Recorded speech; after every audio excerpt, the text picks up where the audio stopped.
Oke dokter. Selamat datang di Ngopi, ngobrolin IP berangkat dari hati. Nah, hari ini saya bersama dengan Dr. Leo akan membahas tentang cerita cinta atau asmaranya para calon katekis yang kelihatannya itu sangat rumit. Nah dokter, saya yakin penyakit yang akan dikonsultasikan ini pasti sulit. Gimana kalau kita kasih obat untuk konsultasi kita? Oleh konsultasi yang pertama. Ya baik dok, gimana solusinya kasih dia peka? Aku sudah mengagumi dia selama 5 tahun. Sudah dikasih kode ndak peka-peka. Tahu-taunya dia posting pacarnya. Apakah masih ada harapan dok? Aduh, kalau masalah harapan sih susah ya dokter Mario. Iya. Gimana tanggapannya? Ya, ini konsultan yang pertama ini penyakitnya ini sudah umum ya. Ini belum jatuhnya ya belum kronis sekali. Jadi berbicara harapan itu memang obatnya itu belum ada. Tapi kamu bisa cari solusi lainnya, itu kamu jangan berharap ya, dengan cara kamu relakan ya, atau enggak kamu cari yang baru gitu. Ya, Kalau dokter Leo gimana? Menurut analisa saya, terkadang manusia itu mengagumi yang indah, tetapi kadang yang indah itu hanya sekedar dimiliki, hanya sekedar dipandang saja, bukan untuk dimiliki. Bukan untuk dimiliki Ya, ya. benar seperti itu. Ini loh, masa di dunia ini 7 miliar orang masa nggak dapat satu pun Nah, ya itu. dokter ya. Itu sih. Kamu harus cari yang baru sih. Benar. Itu untuk itu bukan obat sih sebenarnya, itu solusi ya. Solusi, Obatnya itu belum ada. Biar sakitnya itu enggak lebih parah. Betul, sakitnya itu nggak lebih parah, betul dok. Oke. Ya itu solusinya. Baik, terima kasih. Oke, kita ke konsultasi yang kedua. Baik dok, saya mau tanya, tutor selingkuh yang baik dan benar dong dok? Selingkuh, tutor selingkuh yang baik ya. Pertama itu jangan sekali-sekali mau selingkuh dok. Menurut saya Benar. gitu dok. Iya. Karena itu nanti mengakibatkan ataupun membuat komplikasi-komplikasi penyakit baru gitu. Benar. Kalau menurut dokter gimana nih? Kalau masalah selingkuh itu terkadang tidak lepas dari sifat manusia yang selalu ingin lebih. Terkadang kalau kita punya pasangan yang satu ini, kadang kita ingin yang lebih gitu. Oh iya. Akhirnya maunya nyari terus gitu. Nah, bener. Ya, jadi obatnya nih dok, obatnya apa? Obatnya nih nggak ada menurut. Enggak ada itu Nggak ya. ada. Oke, berarti ini untuk pereda aja deh. Pereda aja. Peredaan mungkin kita lebih menghargai pasangan kita. Oke. Lebih bersyukur pasangan kita ada buat kita. Betul. Jadi kita tidak ada rencana untuk cari yang lain. Wes, oke. Berarti itu cuman bisa kita harus menghargai pasangan Nah, kita. benar sekali. Jangan sampai kita selingkuh gitu. Nah, Oke, itu adalah solusi yang kedua. Terima kasih dok. Oke, konsultasi yang ketiga. Ya baik dok, saya mau tanya, gimana caranya move on dari mantan terindah yang udah mau nikah nih dok? Move on ya. Menurut saya sih kita harus menerima ya. Kita harus ikhlas. Terkadang kita itu harus melepaskan orang yang kita cintai agar pasangan kita itu bahagia. Seperti itu. Menurut Dr. Marini? Ya, menurut saya sih itu benar ya. Kita harus melepaskan, merelakannya. Ya, kita harus berani menerima kenyataan yang sudah ada.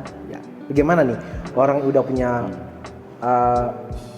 suami atau istrinya, terus kita memaksa, wah dia harus jadi milik saya, ya itu tidak bisa.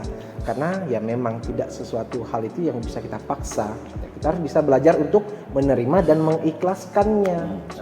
Kalau dipaksa semakin Iya, kalau dipaksa, bayangin nih, kamu punya luka, terus kamu mau nyembuhinnya, ya nggak bisa langsung disembuhin ya dong. Ya benar. Ya, masa sih kamu harus tekan-tekan terus lukanya, ya kamu harus punya proses. Ya, itu melupakan, mengikhlaskan, itu. Seperti itu. Itu dia, jangan dilupa. Iya. Baik, terima kasih dokter. Sama-sama. Oke, konsultan berikutnya. Ya baik dok, saya mau bertanya, obat langgeng LDR apa ya dok? Kasih resep obatnya dong. Wih, penyakit baru lagi nih LDR. Iya. LDR tuh long distance relationship. Iya, Jadi jarak jauh. biar jauh. Tapi jarak jauh itu membuat komunikasi itu semakin intens. Jadi komunikasi itu ada terus setiap Ada hari. Nah, tapi ini tipsnya untuk langgeng ini gimana? Resepnya dari dokter? Oke, tadi dokter Leo udah bilang itu bahwa itu LDR bisa membuat kita semakin intens dalam komunikasi. Nah, resepnya dari saya adalah, karena ini adalah tentang komunikasi, virtual dong. Ya. Melalui HP nih chattingan. Ya. Yang pertama adalah selalu beri pap. Ini adalah resepnya. Papnya itu 3 kali sehari. Penting ya, Dok, ya? Penting itu. Oh, penting. Ini dok, bangun pagi. Bangun pagi. Papi nih, sayang udah bangun tidur. Terus siangnya pulang kuliah, sayang udah pulang kuliah nih. Gitu. Kalau mandi enggak? Enggak, kalau mending enggak. Nah, terus kalau malam mau tidur, atau enggak sleep call itu. Oh, sleep call. Oke. Tapi ini sulit dok. Gimana? Di sini ngingetin makan, di sana udah diajak makan. Aduh, susah itu. Tapi itu resepnya diingat, Ya. pap 3 kali sehari ya. Ya. Oke. Oke. Terima kasih dok. Baik, kita akan ke konsultan yang selanjutnya. Baik dok, saya mau tanya dong, tips yang paling ampuh buat betah LDRan dong, apalagi love language-nya physical touch. Oke, wah. Ini dok penyakitnya LDR, tapi ada komplikasi lagi nih. Apa tuh? Dia LDR, tapi dianya itu love language-nya itu physical touch. Mungkin dokter Leo nih punya saran ataupun solusi. Bahkan obat mungkin ada dok, gimana? Physical touch ini love language yang pengennya selalu nempel terus. Tapi menurut saya LDR sama physical touch ini tidak nyambung. Karena LDR itu kan jarak ya. Jadi agak kayaknya mungkin saya kasih obatnya. Obat, oke, obat. Yang pertama itu bukan selingkuh ya. Jadi kita punya pacar jauh, mungkin kita jangan cari yang dekat-dekat lah. Demi itu physical touch kita. Iya. Lalu yang kedua, kita harus menghindari egoisme kita sih. Menurunkan ego kita. Iya, kita harus sadar bahwa itu apa? Kita hubungan itu LDR-nya ngapain? Tujuannya apa? Kerja, sekolah atau apa? Jadi kita harus turunkan egois. Iya. Dan yang terakhir obatnya adalah waktu. Waktu. Jadi kalau pasangan apa ya niat atau berusaha benar-benar menjalin pasangan apa pacaran begitu, cari waktu sih. Cari waktu biar bisa ketemu gitu. Iya. Ada niatnya. Dan niatnya, Nah. effort. Itu Berarti sih. waktu dan effortnya juga harus ada. Iya benar. Nah, Oke, dokter Leo, ini solusinya itu ya teman-teman. Iya. Oke, selanjutnya. Baik, terima kasih dokter. Oke. Oke, konsultan selanjutnya. Baik dok, saya mau tanya, dok kalau perasaannya sama tapi dianya Kristen, akunya Katolik gimana? Kami harus apa? Aduh, penyakit baru lagi buat kita pusing ini. Yakinnya sulit nih. Beda agama. Bener. Menurut dokter gimana sih beda agama Oke. itu? Beda agama ya. Ini tentang iman loh. Oh iya, Tentang bener. iman. Jadi gini, tidak ada obat. Jadi saya omongin ini tidak ada obat. Tapi ada satu solusi. Apa tuh? Tapi sebelum itu ini penyakitnya ini udah masuk stadium 4 dok. Wah, komplikasi itu ya. Udah parah ini. Parah bener. Jadi gini, kita itu beda agama, tapi ingin bersatu gitu. Bener. Masa kita mau mengikhlaskan ataupun merelakan iman kita yang dari kecil itu udah ada ya, udah dibentuk misalnya gitu. Jadi solusinya adalah kita harus merelakan dia yang pergi. Bener. Kita merelakan dia yang pergi dan tidak bisa memaksa. Masa iya kamu maksa dia untuk pindah ke kamu? Iya bener. Mungkin aja dia nggak mau, ya nggak? Iya. Dokter mau nggak pindah agama? Nah, nggak mau. Nggak mau dong. Kita harus mempertahankan Bener. iman kita gitu. Dokter ada resep apa enggak? Kalau menurut saya sih mengalah ya. Mengalah. Jadi karena manusia itu kan kadang egois ya. Nggak mau dengar saran ini itu tapi maksa akhirnya ya itu Sakit. ya sakit. Ya obatnya itu ya mengalah. Mengalah juga. Mengalah apa? Mengalah untuk kebahagiaan diri Iya. kita dan dirinya gitu. Tapi terkadang kalau beda agama itu kalau kita pindah agama terkadang keluarga kita yang tidak menerima Iya. atau pasangan kita yang ikut agama kita keluarga mereka yang tidak terima. Jadi susah. Bukan hanya pasangan saja tapi memberikan keluarga juga. Iya, betul. Seperti itu. Oke, itu solusinya. Baik, terima kasih dok. Sama. Oke dok, kita ke konsultan yang selanjutnya. Ya. Baik dok, saya mau tanya, saya seorang Katolik, boleh nggak sih saya suka dengan orang yang bergibah? Oke, ini pertanyaannya ini tentang perasaan kepada kaum yang kita bisa katakan imam ya, imam kita. Makin aneh ya Iya, pertanyaannya ya. ini makin aneh nih, betul dok, makin aneh. Ini semakin sulit lagi. Iya, Jadi menurut dokter gimana nih? Kita hanya bisa mengagumi tidak bisa memiliki. Hmm. Terkadang yang indah itu hanya bisa dilihat, dikagumi, tapi tidak bisa dimiliki. Itu juga dengan kaum berjubah. Seperti itu menurut saya. Iya. Jadi itu ya, kita bisa mengagumi tapi tidak bisa memiliki. Nah, Ya karena itu mereka udah jadi milik Tuhan. Bukan berarti mereka dipanggil ya, tapi mereka dimiliki Tuhan ya untuk melayani umat-umatnya, yang itu kita yang kaum awam. Mungkin jadi penyemangat aja. Iya, jadi penyemangat. Nah, kita pun jangan sampai mengganggu panggilan mereka ya dong. Nah, iya. Jangan sampai. Ini untuk yang itu ya, untuk yang suka sama kaum berjubah tadi, jangan mengganggu Yeah. panggilan mereka ya. Ya, biar mereka fokus untuk melayani kita, umat-umat Tuhan gitu nih. Karena mereka udah milik Tuhan. Udah milik Tuhan, nggak boleh Dan diambil. Oke, itu ya solusinya. Terima kasih dokter. Oke. Oke, peserta selanjutnya.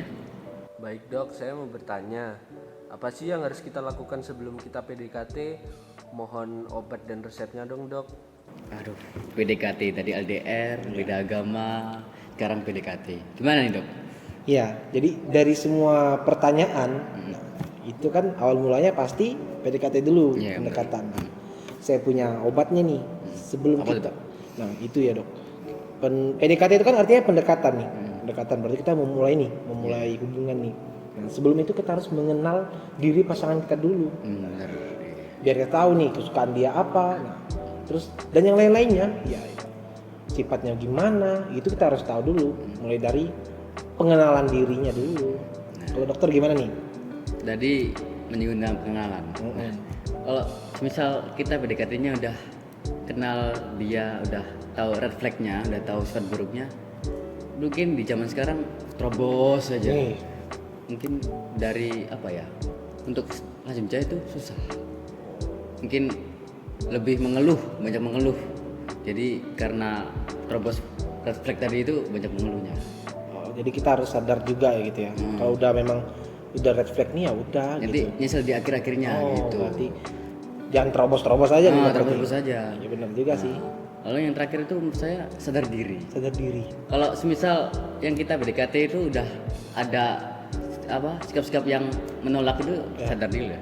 Oh, jangan usah dipaksa. Nah, dokter tadi kan bilang 7 miliar manusia kan banyak gitu kan. Iya, Jadi, iya, iya. nggak usah memaksakan satu orang lagi. Oh iya. Iya, benar. Jadi dari 7 miliar tuh harus ada satu. Oh, ya, dong. pasti dong. Yang tentunya seiman Seiman. dan tidak berjubah. Tidak berjubah. Iya, benar. Betul. Oke dok. Oke. Oke dok, terima kasih. Iya. Oke, kita akan ke konsultan yang selanjutnya dok. Baik dok, saya mau tipsnya dong untuk tidak overthinking ke pasangan. Nah, sekarang nih tentang overthinking dok. Mungkin dokter punya resep ataupun obatnya dok, gimana? Overthinking ini menurut saya berasal dari pasangan kita yang takut kehilangan kita. Terlalu takut kita itu macam-macam. Nah, nanti timbulnya sifat protektif. Nah, sifat protektif ini berlebihan, akhirnya overthinking itu. Oh, overthinking itu. Jadi itu komplikasi juga dok ya. Iya benar. Nah, menurut saya juga nih dok, karena ada resep juga ataupun obat ya ini. Jadi kita harus tahu, kita harus sadar bahwa pasangan kita itu juga punya kesibukan sendiri dok. Ya benar. Kesibukan lain. Nah, terus juga punya teman-teman pastinya. Nah, masa iya mau ngumpul terus kita larang-larang ya dong. Benar. Ya. Masa larang-larang. Kita harus punya rasa juga positive thinking. Benar. Nah, Jangan sampai overthinking mulu. Kita harus punya positive thinking. Nah, ya. memang kita itu prioritas dok. Misalkan benar. punya pacar Ya, nih, kamu memang prioritas saya. Tapi kita kan masih jenjang pacaran dong. Masih pacaran, jadi kita harus punya batas. Ya itu tadi kembali lagi kita punya kesibukan sendiri itu dong. Sesibuk apapun kalau kita prioritas berarti kita yang dahulukan. Iya pasti. Pasti itu. Pasti sih itu. Itu mungkin solusinya. Ya, seperti itu. Baik, terima kasih dok. Ya. Oke. Oke dok, ini konsultan yang terakhir dok. Terakhir Kita dengerin dulu nih. Oke. Baik dok, saya mau tanya, dok, kalau habis putus biar bisa temenan lagi gimana caranya ya? Oke, ini udah putus nih, udah putus, terus dia pengen temenan. Ya benar. Biasanya gini dok, menurut saya tuh kita kalau mengawali itu dengan baik, ya kita harus mengakhirinya dengan baik juga. Baik juga. Nah, Jadi kita harus, ya pertama kita harus bisa mengurangi ego ya, Ya, kembali lagi ego nih. Ya kan zaman sekarang tuh gini nih, putus blok-blokan nih, Ya. blok-blokan, terus apa sih Lost katanya? contact ya? Lost contact, terus cut off. Nah, itu. cut off. Nah, Kalau kita papasan tuh nggak papasan nyapa. iya, papasan sampai nggak nyapa itu ya harus dikurangi egonya. Padahal dulu kalau pacaran tuh mesra banget. Kalau putus, aduh, udah Tempel banget Udah, dah. Itu menurut saya nih. Kalau dokter gimana? Nah, kalau menurut saya itu bener sih. Mm-mm. Kita kalau awal yang baik, kita akhiri yang baik. Baik. Terkadang di zaman sekarang itu mantan itu dikonotasikan sebagai buruk. Buruk. Mantan itu sampah lah, mantan itu. Tapi kita lupa kalau mantan itu memberikan pembelajaran yang berharga. Karena menjadi orang yang terindah dah. Benar. Bagaimana kita bisa jadi orang yang lebih dewasa? Belajar dari luka yang diterima dari mantan tersebut kan, gitu. Jangan sampai menimbulkan dendam ya, Dok. Ya jangan. Nah, dendam itu nanti timbulnya yang itu lost contact, contact. cut off gitu. Harusnya bisa baik-baikan dong. Mm-mm. Masa iya kalau jadi mantan kita langsung berhenti jadi temenan Nah, gitu. itu. Malah kita nambah musuh dong. Iya, nambah musuh, harusnya nambah teman. Nah, benar. Mungkin itu solusinya, Iya. jangan dendam dan turunkan egonya. Iya. Mengawali yang baik, mengakhirinya juga harus baik. baik. Seperti itu. Baik, terima kasih dokter. Oke. Oke, Dok, kita cukupkan ya konsultasi hari ini. Iya. Penyakit hari ini cukup berat-berat ya. Iya, Dok, saya sampai pusing nih. Mungkin habis ini dokter mau kemana nih? Saya ada jadwal operasi hati yang mati rasa sih. Kalau dokter, Saya juga ada operasi, Dok, di klinik. Apa tuh? Operasi otak untuk orang gagal move on. kita cukupkan hari ini ya. Mungkin pertanyaan atau konsultasi yang belum terjawab, ya bersabar dan tunggu konsultasi berikutnya. Untuk jadwal konsultasi kita bisa cek di IG SEMA, teman-teman. Ya, benar. Sampai ketemu lagi di Klinik Ngopi, ngobrolin mimpi berangkat dari hati. Terima kasih, Terima kasih, Dok. Mari, Dok. Bareng-bareng. Dok. Saya ada masa lalu nanti.